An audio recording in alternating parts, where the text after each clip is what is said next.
تو ان سے انہوں نے پیسے لیے ہیں۔ راہ والے پیسے کیوں دیتے ہیں بھائی؟ کوئی تو کام کرتے ہوں گے نا۔ راہ والے ایسے پاکستان کی کسی سیاسی جماعت کو ایسے فوکٹ میں پیسے دیں گے؟ ایسے تو نہیں ہوتا۔ تو اسرائیل اور ایران ان کی پراکسی ہے پی ٹی آئی۔ ایک خاتون تھی رکن قومی اسمبلی عاصمہ حدید غالباً، اس کی تقریر آپ سوشل میڈیا پہ آپ نے دیکھی ہوگی، میں نے تو خود لائیو سنی تھی، ادھر قومی اسمبلی میں موجود تھا، پچھلی اسمبلی میں تھی عمران خان والے دور میں۔ عاصمہ حدید نے یہودیوں کے حق میں تقریر کی تھی۔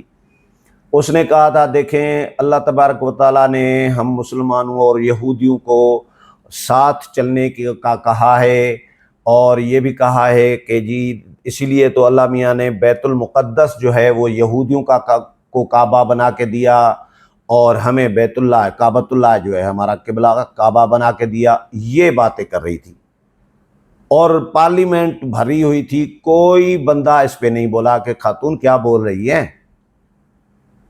تو وہ کہتی ہیں بیت المقدس اللہ میاں نے یہودیوں کے لیے دیا، یہودیوں کو دے دیا کہ آپ کا یہ قبلہ یہ ہے اور ہمارا قبلہ بیت اللہ ہے، اور اللہ نے بڑا اچھا فیصلہ کیا۔ پھر حضرت علی رضی اللہ تعالیٰ عنہ کی بھی مثالیں دی۔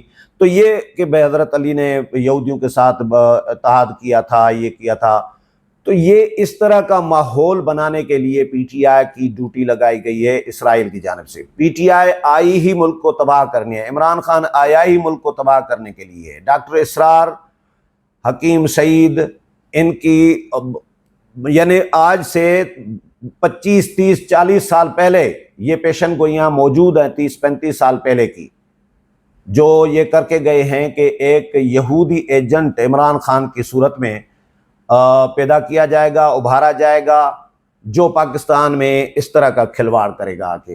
اور پاکستان میں ہر قسم کا کھلواڑ اس نے کرنے کی کوشش کی، ملک کو دیوالیہ بنانے کی کوشش کی، ملک میں اخلاقیات نوجوان نسل کی تباہ و برباد کر دی، گالم گلوچ کلچر کو متعارف کروایا، عدم برداشت کو متعارف کروایا، مخالفین کو برداشت نہ کرنا، مخالفین کو کچل دینا، اور کشمیر مودی کے گود میں دے دیا۔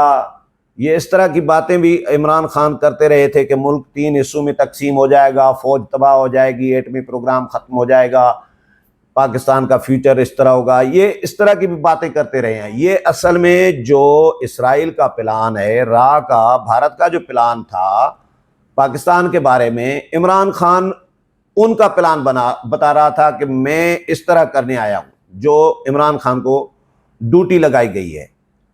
تو ایسے شخص کے ساتھ فوج اب مذاکرات کیسے کرے گی، کیوں کرے گی؟ تو میرا نہیں خیال کہ فوج اب، عاصم منیر صاحب اور فوج نے جب اپنے جنریلوں کو نہیں چھوڑا، معاف کیا، 9 مئی کے جو ملوث تھے یا جن پہ شکوک و شبہات تھے، یا پی ٹی آئی کے جو سہولت کار جنریل تھے، ان کو معاف نہیں کیا، ان کی فیملیز کو معاف نہیں کیا۔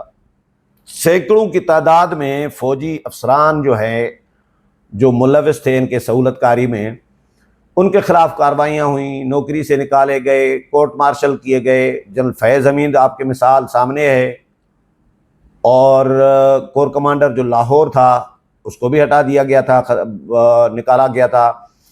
تو جب اپنے فوجی افسران کو نہیں معاف کیا تو عمران خان کو کیوں معاف کریں گے بھائی؟ تو عمران خان کے لیے معافی تو نہیں ہے۔ ہاں البتہ عمران خان بالکل بدل جائیں، پی ٹی آئی بالکل بدل جائے اور محب وطن جماعت بن جائے، اسرائیل اور اور بھارت کی پراکسی کا کردار جو کر رہی ہے ادا، وہ ختم کر دے، چھوڑ دے، پھر تو کوئی گنجائش پیدا ہو سکتی ہے عمران خان کے لیے اور پی ٹی آئی کے لیے اس ملک میں۔ نہیں تو دوسری کوئی صورت نہیں ہے کہ عمران خان اور پی ٹی آئی کو رعایت ملے۔ تو میرا خیال ہے کہ پی ٹی آئی کے ساتھ مذاکرات میں پی ٹی آئی خود بھی سنجیدہ نہیں ہے اور فوج بھی نہیں چاہ رہی تھی، کیونکہ یہ مذاکرات کا ان کا واردات رہی ہے، ہمیشہ ان کی ریکارڈ رہا ہے۔ یہ مذاکرات شروع کر کے 1-2 میٹنگ کر کے پھر بھاگ جاتے ہیں۔ یہ مذاکرات چاہتے ہی نہیں ہیں، خود بھی یہ چاہ رہے ہیں فوکٹ میں ہمیں گود لے لے، اسٹیبلشمنٹ فوج جو ہے دوبارہ ہمیں گود لے لے اور اقتدار ملائے ہمیں۔ لیکن اب میرا نہیں خیال کہ پی ٹی آئی کا کوئی اس ملک میں، عمران خان کا اسپیشلی، پی ٹی آئی کا ہو سکتا ہے فیوچر آئے جب عمران خان کے غیر موجودگی میں، عمران خان کے بعد کوئی پی ٹی آئی کو چانس مل سکتا ہے، وہ بھی رویہ بدلے گی تو۔ باقی عمران خان کا چانس دوبارہ اقتدار میں آنے کا فی الحال کوئی نظر نہیں آ رہا، تو مذاکرات بھی ظاہر ہے ناکامی ہونے تھے، اور بیرسٹر گوہر کے بقول کہ پی ٹی آئی کے اپنے لوگوں نے ہی ناکام بنائے ہیں۔